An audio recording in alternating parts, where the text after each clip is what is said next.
All right, everybody, let's go ahead and get started. Thanks for sitting down front, Chris. Really appreciate it. I didn't even have to prompt you. Good. So it's my pleasure to introduce Anna Chorniy today, who is the speaker for today's seminar. Dr. Chorniy is new to Chicago. She moved here, I think she said in July is when she first started her position. She is currently a research assistant professor in the Department of Medical Social Sciences and the Buehler Center for Health Policy and Economics at Northwestern.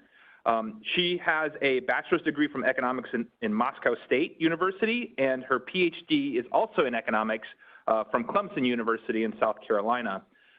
She does a variety of work, was talking to Simon and I about some of her work in asthma and maybe health disparities in asthma and the insurance component of health disparities. Today she's going to talk to us about ADHD and the economics of mental health and ADHD. So please join me in welcoming her. Thank you so much for having me, guys.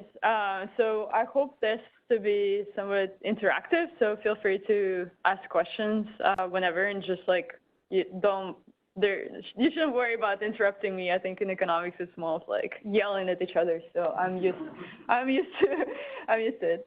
But yeah, so my background is actually, I'm just an economist, but now my new job is at medical school.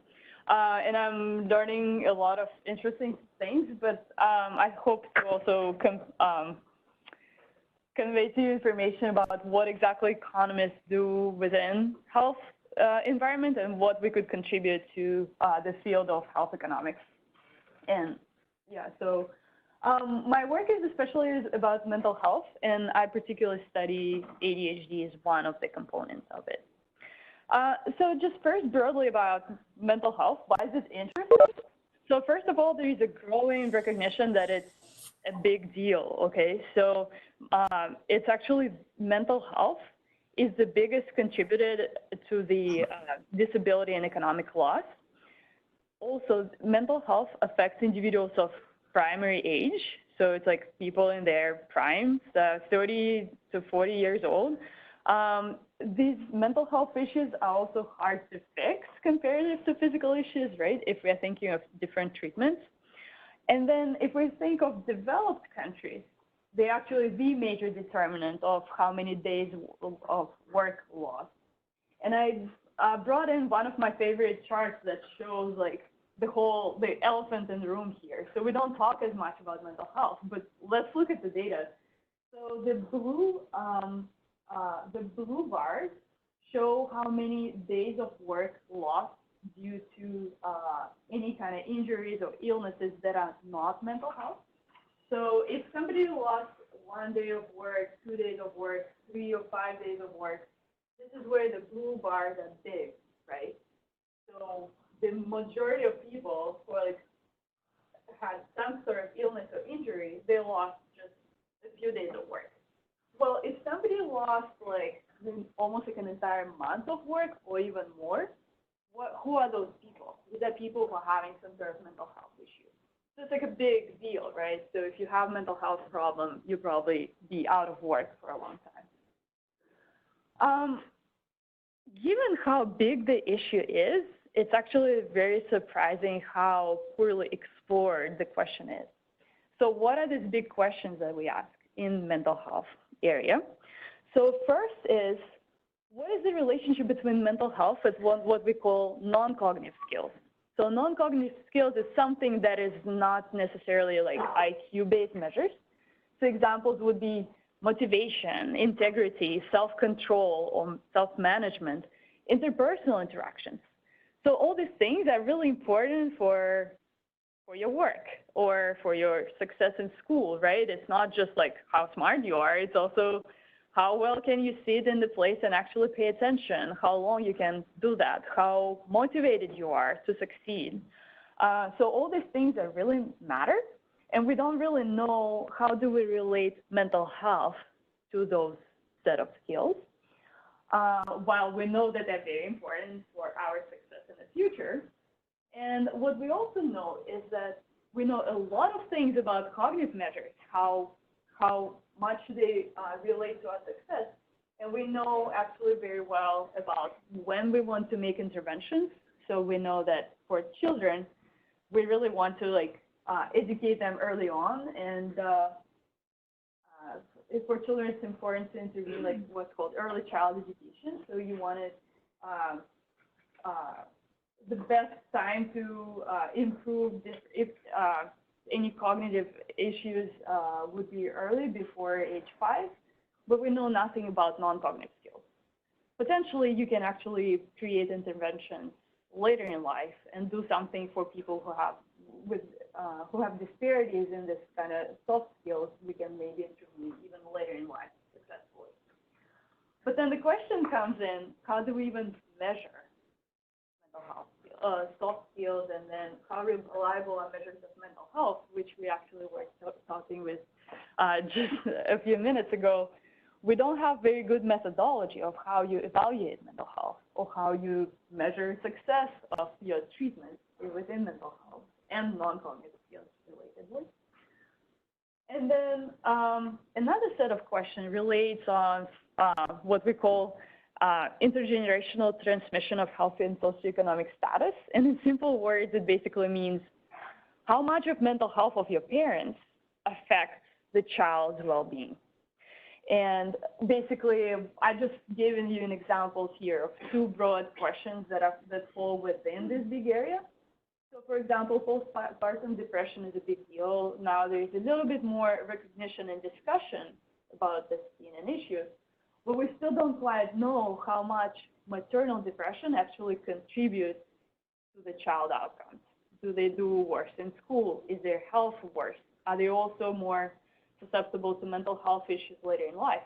So all these things we're actually just starting to learn. And I think these are very important. Because then what economics kind of does, and I'll talk a little bit about this later on, it creates some service intervention. If we think this is important, maybe we should provide mothers with insurance, or maybe we can think of screening interventions, all sorts of things that you can think of to actually address the question, not just necessarily documenting the relationship as step 1, and next, what do we do about this? And another example is some health conditions like low birth weight, for example, was related to so even some health conditions actually contribute to mental health issues later in life as well. But we know also very little about it. There are more studies in this realm about environmental impact on child well-being, but not and their mental health, but still not enough. And I think in part, of course, because as I mentioned before, we don't really have good measures of mental health, especially in children. Okay, and the last part that I want to mention about this broad mental health economics area is that when we look at developed and developing countries, this is just like a stark difference, because developed countries have a very high incidence of mental health issues, while developing countries do not. So and we still don't have a very good explanation of that, although people tried for a while. So we don't know, maybe developed countries are just, maybe we're very good at treating physical health, and that's why we have relatively more mental health issues. Or maybe mental health issues are just underdiagnosed in developing world. Say, I'm originally from Russia, and I mean, we don't go to when I was growing up, at least, you don't acknowledge you have mental health issues. It's like it's very stigmatized. So what do? You just talk to your friends and try to solve these problems. It's not acknowledged that people can have mental health issues. Okay, so we don't know. I mean, if you're interested in any of those things that I mentioned, there's literally huge gaps in research that really need to be addressed. I think these are important questions. Any questions about what I kind of talked about so far? Okay. I would just add one kind of corollary here. Sure. Are mental health issues overdiagnosed in more developed countries? That's a good point. Yes. So what I will be talking a little bit about ADHD, in the case of ADHD specifically. Yes. but it's really hard to prove. That's another point I will want to drive home. It's really hard to actually show. And again, if you have good ideas, that would be like the best paper ever to show that ADHD is overdiagnosed. It's actually very hard to document it in practice. Thank you. All right, so let me turn to what economists can actually contribute to this discussion.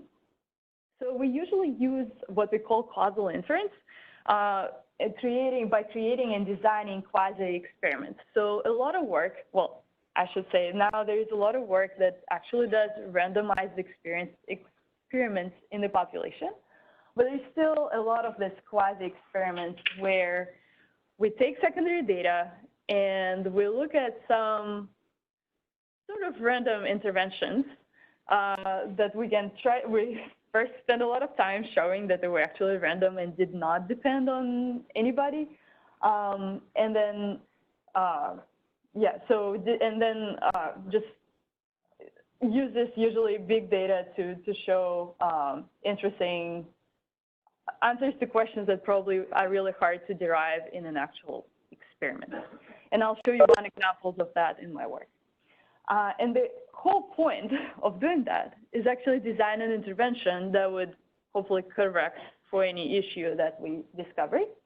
And the usual kind of interventions that you can think of within health economics would be, so one would be like insurance coverage, for example. You can tweak copays and like for consumers, you can change the price basically. For example, you can change a copay or change the premium, and the consumers usually respond in a way. You can also change the provision of insurance. For example, do more screenings, fewer screenings, and just change the package. You can change the healthcare provision, like setting aside the question of, is it healthcare? Should we have Medicare for all, or should it be all private? It's one big question as well. But we can also think of maybe individuals who have, say, mental health issues. Maybe we need to subsidize insurance for them too, depending on the results. We can also think of education program intervention. So as I mentioned before, we have a lot of intervention for cognitive skills by providing education to individuals who cannot afford them, afford going to school, or afford certain kind of training. But for non-cognitive skills, for example, if somebody has ADHD, what kind of intervention we provide? None. So right now there is a little bit of special education, but what we know is really underfunded and there is no ADHD specific intervention, as an example. We can also think even more broadly about interventions. So we can think of welfare programs that affect nutrition, because then what we know, maternal nutrition, for example, affects child outcomes, or in then children's nutrition, especially in their first 5 years of life, really affects their well-being later in life. What I show in my work, programs like WIC, Women and Infants programs, they really help children succeed later, not just on the health domain, but also academically, and they also have fewer crime issues. We can also, there is a big discussion in the same kind of domain, should the U.S. change their policy around postpartum leave, right? So right now it's like 16 weeks, which is the shortest out of all countries you can possibly, like all other countries in the world, especially in the developed world is just like pretty short. So all these things that you can think of. So first you identify the problem. Usually you then design a quasi-experiment, and then in the end, you hope to create an intervention that will actually fix the problem. So the case I will be talking about is specifically ADHD that comes from my work, and that kind of follows the scenario that I outlined. So it is important. I'm sorry, is there a question? Oh. So first of all, it's really big right now. So there are about 6 million children in the U.S. who are diagnosed. So, and I will be careful about saying diagnosed. We don't know how many actually have the condition, but 6 million have the diagnosis. And importantly, it has been rising really fast. So say in 2007, it was about 6%, but by 2016, it was almost 9%. And it's actually more because National Center of Children's Health conveniently changed the age range for this number, so it's probably even more than that. Important part of the problem is that most vulnerable children actually in the US are affected by ADHD, so it's children who are covered by Medicaid program. What's interesting coincided with that, so we have a lot of drugs available, and actually it increased dramatically. So if we look at 2000, there are like 14 new drugs introduced, and I think there are actually a few more non-stimulants being developed. But the problem is, so we have all these kids diagnosed, there are more and more. They're almost all on Medicaid. We have a lot of drugs, but we don't know whether they actually work beyond clinical trials. What do you mean work in terms of changing cognitive outcomes versus the symptoms that are associated with ADHD, right? Because if you give a kid with ADHD a stimulant, their immediate behavior usually has a response. Right, so I mostly mean long-term outcomes, because short-term outcomes, at least we have some clinical evidence. So yeah, thank you for correcting. And then the additional layer of complication is the first line of treatment, which is stimulants. They actually also classified as well, you know better than I do. They're classified as addictive substances by the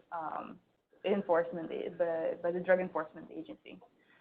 So they're on Schedule 2, so presumably they're not really good for you because they're potentially addictive. And so we could think of potentially, if this is a problem, we could then design a potential intervention through Medicaid program. Maybe we can amend incentives for Medicaid, how they diagnose or prescribe medications based on the evidence we uncovered.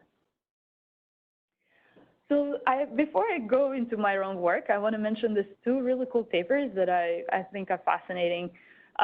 They were trying to explain variation in ADHD across different states. So I actually didn't bring the map with me, but if you look at the map of the US by state and ADHD prevalence, it differs a lot. Like if you look in the, like it actually follows kind of diabetes prevalence, if you are familiar with that. So the southern states will have very high prevalence of ADHD, and then states in the actually Midwest and West and North would have fairly low prevalence of ADHD. And so these two papers try to look at the school level policies to try to understand what is going on. Okay, and they both find very interesting conclusions. So one paper looks at school accountability laws, and they find that where schools are very stringent, so where the policy is really strict for teachers or students for them to succeed, and then basically they have to show every year that they made an improvement in grades. This is where they had higher rates of ADHD diagnosis. And then similar paper looks at how special education is financed, and they find that so ADHD is relatively cheap in special education. If you think about it, what do you have to do to accommodate somebody with disability within the classroom? Basically, it's very different from somebody who has a physical disability, right? So it's relatively cheaper to have this person in the classroom. So they found that where the payment did not differ by disability, so it was a lump sum payment, schools were actually diagnosing more of ADHD because they were relatively cheaper so they could take this extra money basically and allocate for some other needs. So I think if you're kind of broadly interested in the topic, these are really two papers to check out. Turning back to my work, so what we looked at is, okay, this is good. We have school policies explaining the differences across states. But what actually explains the increasing trend in ADHD, okay? And I turned to the data source that is free access. So if you're very interested in looking at by condition or by drug, you can actually, and it's free, So you can always check it out. It's called MEPS, Medical Expenditure Panel Survey. And it's relatively small for like big studies. So it's about, I'm not going to say it because I don't remember exactly the number, but actually relatively small. So it's good for like figuring out the trends usually. So what did I see there? Let's first look at the dotted line. So the dotted line shows what is the share of children in the US across all states that are treated with any kind of medication. So basically I calculated how many kids that they take at least one drug. And so the axis is actually this on the right. So over time, from 2004 to 2013, this line declined, right? Dotted line. But if I look just at ADHD drugs, which is this blue line on the top, it actually increased. So while children are taking fewer drugs overall, they're taking more ADHD prescriptions. And then when I split by payer, so I plotted separately those prescriptions that are paid by private insurance with green and prescriptions paid by Medicaid with red. What do you see? It's mostly paid by Medicaid, right? So the actual increase in prescriptions was only coming from Medicaid population. It was not really from private insurance. So the natural thought is then, well, it is something about Medicaid policies that is contributing to this increase, right? So that's where I started thinking, well, what happened in Medicaid over this time period? And so what happened is that most states actually changed their Medicaid systems from fee-for-service provision to managed care. How many are familiar at all what I'm talking about? Yes, okay, you're fantastic audience, guys. I don't have to like spend half an hour explaining what managed care is. But it's pretty amazing that, and I'll just summarize what I found in this paper. So what is different about managed care from fee-for-service in this specific environment that could possibly contribute to this trend that I just showed you? So access to physicians, because managed care plans, like, I should clarify. I was studying this specific questions within South Carolina, taking their exact provisions, which are actually fairly common across different states, but not necessarily the same. So first I look at access to physicians, and so South Carolina State actually negotiated a certain number of physicians. So if managed care plan takes an individual, enrolls an individual in Medicaid, they have to have a physician within certain radius from that person's house, home.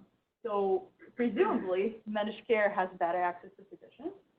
So the more often you go to the doctor, the more likely you'll get any kind of diagnosis, including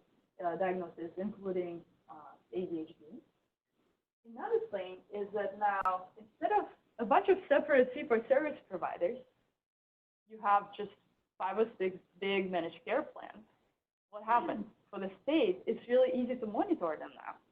And they wrote into their contracts with managed care plans how much screening they have to perform. So there are these HEDIS measures, what's called, and there are a lot of provisions what these plans are evaluated upon, including they have to screen, like this well-child visits, they have to screen enough individuals. Well, if you screen them, what do? You find stuff, okay? So including ADHD. And then the last but not least, with my favorite, is in the comments, I guess. So there is this notion of risk adjustment. So when a state contracts with managed care plans, they require managed care plans because they're private companies, right? But they still have to accept whoever shows up at their door. In exchange, the state says, don't worry, accept everybody. We will take care of the potential selection into your plan of relatively sick individuals. So for example, Todd is a plan, and I have a plan. And then you get all kids who are like really sick. And I somehow get all the kids who are relatively healthy, so I don't have to spend much money on them.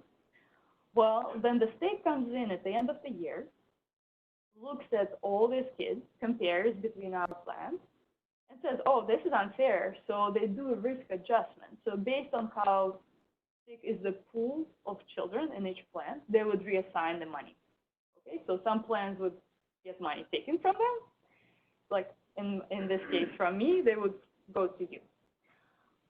Well, how do you decide which kids are sick and which kids are not, right? Which kids are healthy? One way to do that is to look at their prescription drugs claims at the end of the year. And so if a child, say, so this is all public information, so you can see in different states they have different lists and different conditions. But in South Carolina, the ADHD, asthma, they are on the list of those conditions. So if a child took a pill for ADHD or asthma, they would be scored on this scale of how sick they are. So basically, they earn points for the plan every time they take prescription for a listed condition. ADHD is one of them. So basically, what plans should do?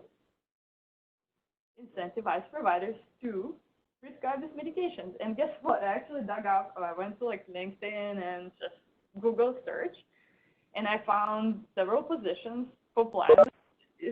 I was looking for South Carolina because I was looking for South Carolina, but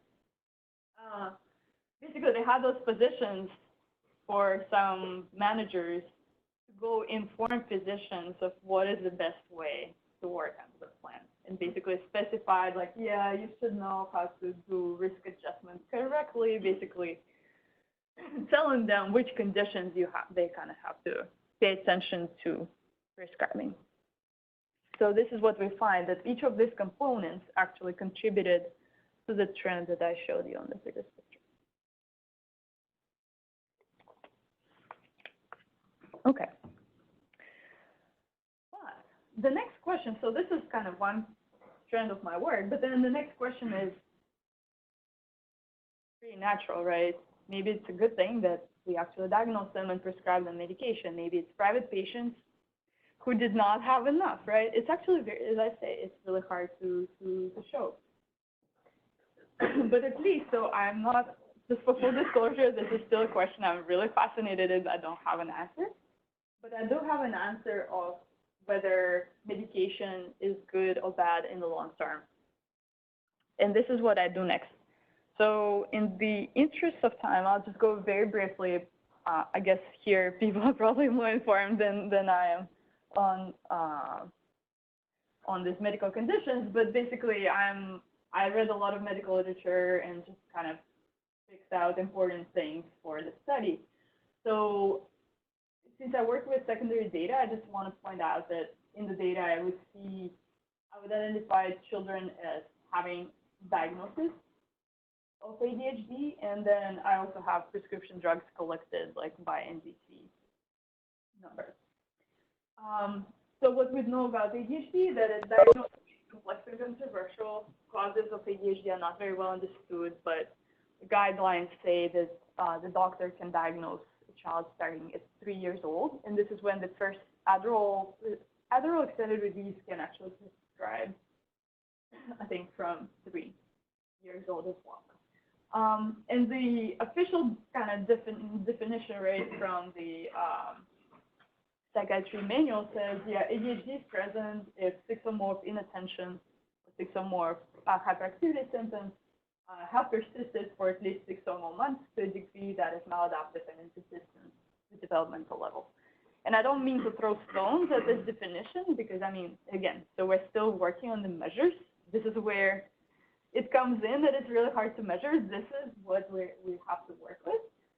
And it's in no way a blood test kind of test, but it is a test. And so, but for me as an economist, it just looks a bit fuzzy, right? So because, I mean, if I start looking at this questionnaire, which comes actually, this is from CDC, but then it's official guidelines.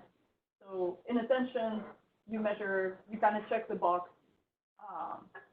whether somebody often does not give close attention to details or makes careless mistakes, or you have trouble organizing activities, or hyperactivity would be like, talking excessively, I'm just there right now.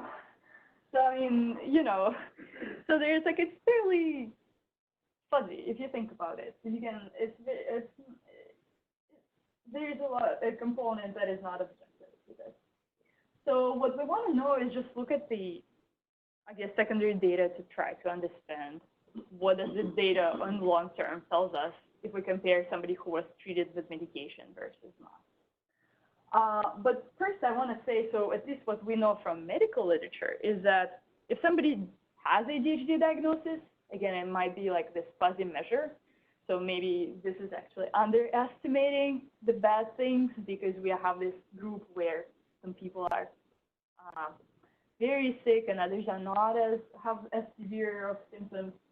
But pretty much from medical literature, we know that, and some economics literature as well, that actually having ADHD is associated with poor outcomes later in life, so including school performance, job performance, high likelihood to engage in risky activities and criminal behaviors like driving, substance use and abuse, risky sexual behavior. As well, we can look at negative health outcomes, like actually children who have ADHD, they're more likely to have more serious mental health conditions later in life, like depression. But as economists, we don't think just about the person in question. We usually actually look around a little bit as well. So there's also some literature that actually describes what happens to relatives, siblings, peers of children with ADHD, and they actually suffer quite a bit as well. So it's not just the actual economic cost of the condition. It's not just, you shouldn't just thinking about the child, it's the environment as well. Okay. So before I proceed, let me define like how I think about, and yeah, don't throw rocks at me here because it's like, right now it's just like a broad definition. I actually take ADHD drugs as a whole, and in the follow-up study, I will try to separate them into different categories to try to understand the relative effectiveness of different options. But right now, so when I say ADHD treatment, I basically mean any pharmacological option. It's either stimulant drugs, which are two classes of them, and then non-stimulants. And then there is also this interesting thing, behavioral therapy, that I do see in my data, but I haven't used it yet. So I'm just throwing it there that there is this option. And so, yeah, so we basically, what do we know about this treatment option? Very little. We have drug clinical trials, which are usually very short. There is this long-term NIH study that was conducted in early 1990s, and there was a follow-up recently. This is basically when anybody cites long-term evidence on effectiveness of ADHD medication, they cite this very credible. Well, it's a great study, but it has how many children? It's about 500. So that followed actually for 14 months, and the follow-up lost them for a long time, and then measured them again in a point of time after some years. And they actually don't find, so what they find is that stimulant drugs are effective in reducing some of the symptoms. And again, and they also look at symptoms, not actual outcomes. And then they actually don't find much about later in life outcomes. Okay, so that's what I was, so to summarize what we have here, so ADHD diagnosis is kind of tricky. What we know, though, that ADHD condition, we should take it seriously because children who have the label, they experience negative outcomes later in life, including in school and at the job. There is medication for it. We just don't know very well how it works and whether it works in the long term. We do know that it has side effects, it's potentially addictive, and it's actually also pretty expensive. Also, we know that more and more children are diagnosed, and therefore more and more are actually taking these drugs. And then what I showed you, just my recent result, that actually Medicaid is partially responsible for this. We still don't know whether treating those kids was a good idea. Well, and if not, yeah, we can target potentially Medicaid policies since they are the ones who seem to be creating all the actions. So what do I do in my work? So I have, it took me some years, but I compiled data from South Carolina Medicaid, their Office of Vital Statistics, so I have birth certificate records. I have Department of Education records and Department of Juvenile Justice records. And I have it for about from 1999 to 2015, so a fairly long time period. And I'll collected all this data to ask the question, what is the actual causal effect? So I'm not looking for correlations here. I'm trying to identify what is the causal effect of medication on children's well-being in short term and also in the long run, like their schooling and criminal activity later in life. So how does the data help me? So first I can look at their health. And again, so I'm dealing with claims data, so it's not a survey. So I basically just dig into claims and try to identify anything I can possibly identify out of there. So I can see injuries, which is it was associated, injuries is one of the outcomes that medical literature pointed me at, that if injuries are very prevalent among ADHD children because of their hyperactivity and inattention. And so both with health outcomes like injuries and mental health, which is again diagnosis and prescriptions, I can see them in Medicaid records. When I turn to risky behaviors, so I can see risky sexual behavior actually just looking at who was even tested for an STD or who has an STD, whether they had teenage pregnancy. This all shows up in Medicaid as well. I can identify substance use and abuse by diagnosis codes and prescription drugs again using Medicaid records, so I can do separately tobacco, alcohol, and all sorts of drugs. And then, so criminal behaviors would come from Department of Juvenile Justice. I can also look at their school performance, so grade repetition, test scores, and attendance from Department of Education. And finally, I was really interested what happens to the siblings of children who say take medication for ADHD. Maybe their siblings are better off as well.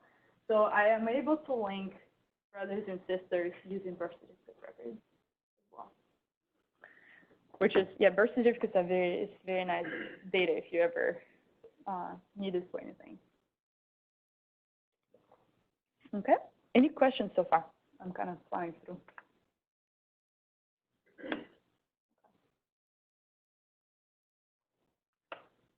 All right. So what is this quasi-natural experiment here? So ideally, right, so if I'm asking what is the effect of medication here, I want to compare children who take medication to children who do not take medication. Well, if it only were that straightforward, right, because there is like you can think of some selection problem into why somebody takes medication versus those who do not. So because they're not given out medication at random as they are in clinical trials. This is the real strength of clinical trials, that they are trying to do this at random. So what I'm trying to do is identify some condition that would be also kind of random for me to design an experiment. So what happens is in Medicaid, two things. First, people don't have too much choice of a doctor under Medicaid, so usually they go to whoever's closest to their home and whoever takes Medicaid patients. So there is not, I actually show this in my paper in great detail, trying to defend that people are not selecting their doctor. Again, thinking of Medicaid, right? I'm sure you're thinking maybe to your experiences, but it's very different from what Medicaid patients face. But if you also think of doctors, and if you ever talk to your friends about, like, say, one doctor might be very conservative, and they would not want to diagnose and prescribe with ADHD right away or at all. They would say, oh, you don't have it, like, deal with your things by just manage your skills wisely, sleep better, something like that. And other doctor would be like, yeah, here's your prescription, right? I guess you can relate on this margin, right? So curiously, when I look at doctors who prescribe medication, so this measure looks at, if I look at all the patients of a particular doctor in South Carolina Medicaid and look how many of those diagnosed with ADHD got a prescription from this doctor. So basically, if I diagnose 100 patients and I'm conservative, I'll probably give medications to only those who are really sick, or I think them really need to manage their condition with medication, right? So it would be, the fraction would be low, closer to 0. If I'm thinking, yeah, medication is just, it's safe, it's effective, and I don't have any issue with prescribing it, I would prescribe to every single one of them because I diagnosed them, so I should give them medication as well, right? So that would be more lax doctors. So when you look at all these doctors, it turns out they vary a whole lot. So, right, there are some doctors who are really conservative, and they prescribe pretty much none or very few of their patients. There are a lot of doctors who are somewhere in between, so they prescribe 60 to 80% of their patients. There are some doctors who prescribe to every single patient they diagnose. Okay?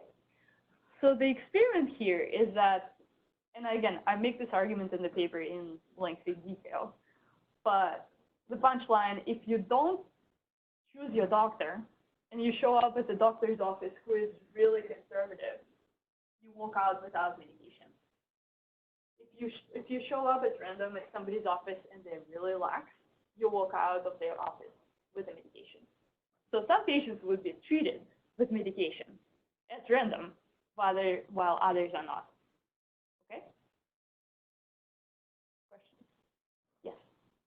Is there a way to like the prescription is associated with disease severity, like in addition to like the physician behavior, what about that?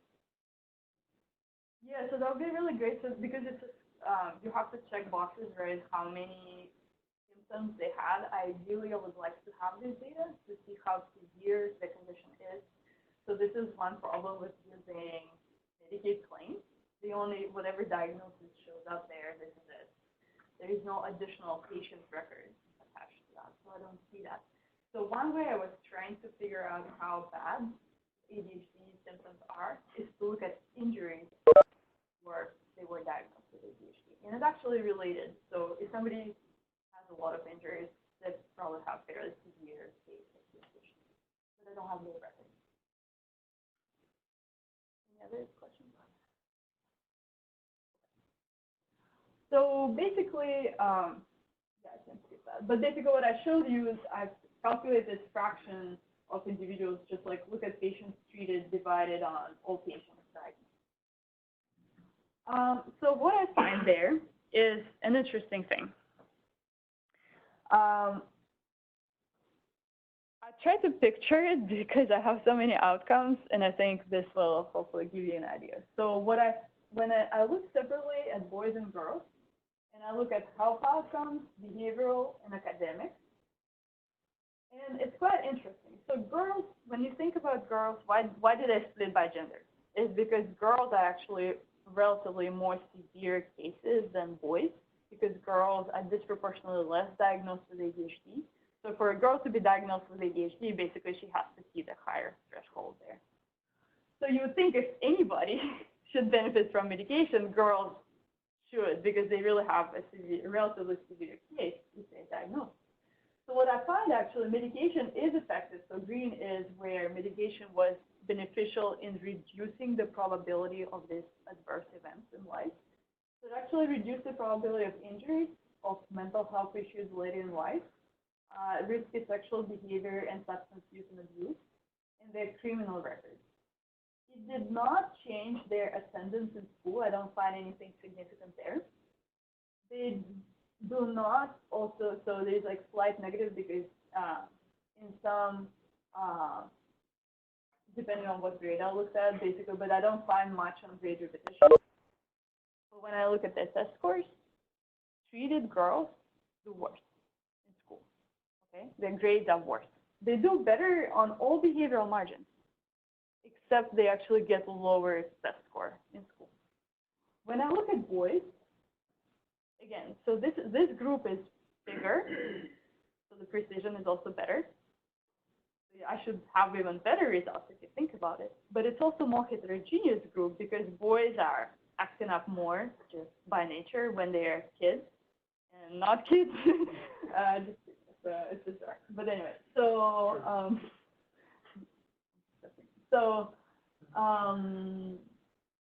yeah, so basically I would think that there are some less severe cases. So on average, it's less severe.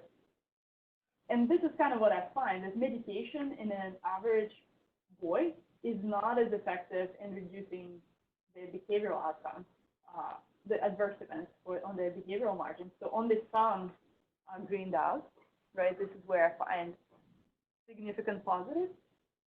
And the situation here flips. So they are more likely to repeat grades, but their test scores are just no better. So they don't go down, but they're no better.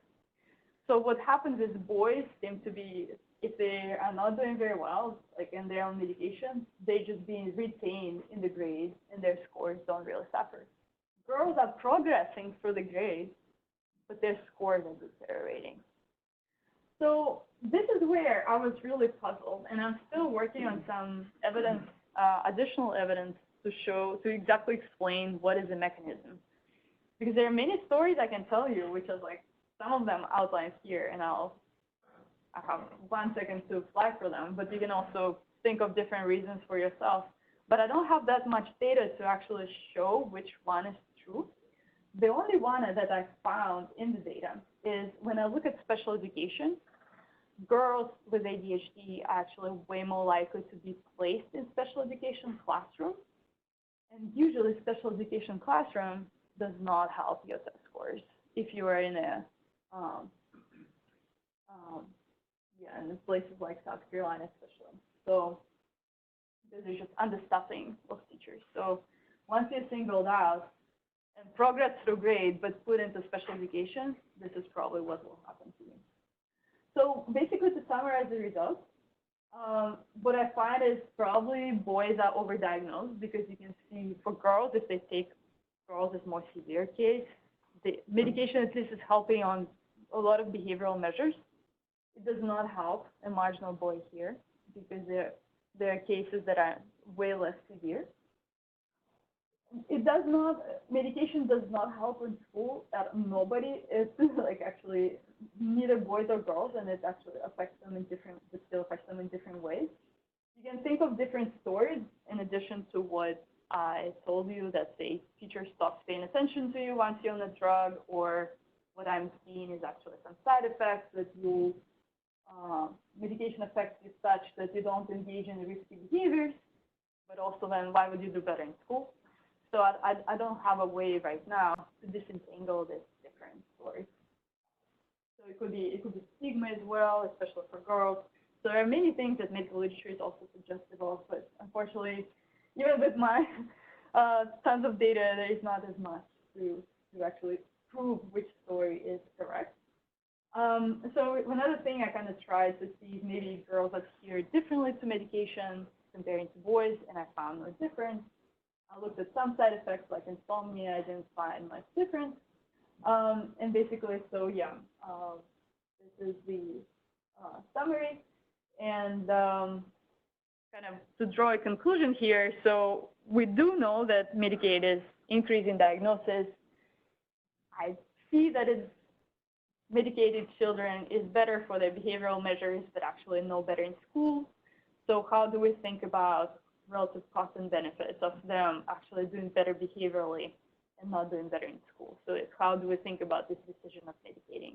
This is kind of next step I'm working on. Thank you. I can stick around, I guess, outside. So or any burning questions you want to ask? Yeah, just a couple things. So I thank you for the talk. It's very interesting. I'm a clinical psychologist, so in hearing this from more, economic standpoint. I'll take any help. No.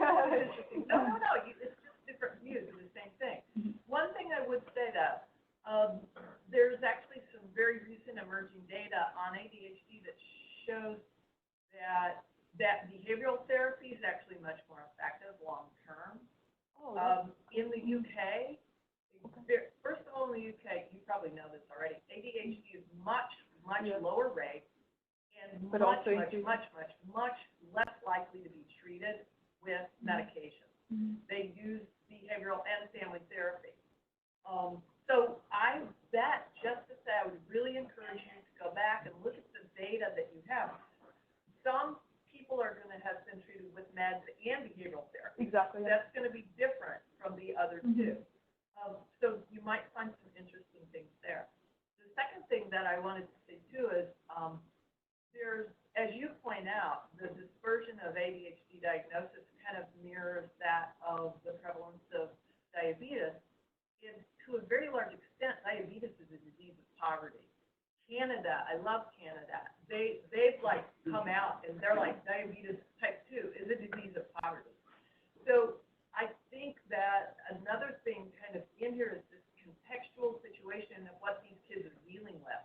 That there's all sorts of trauma, there's all sorts of chaos, they're living in poverty, there's food insecurity, housing insecurity.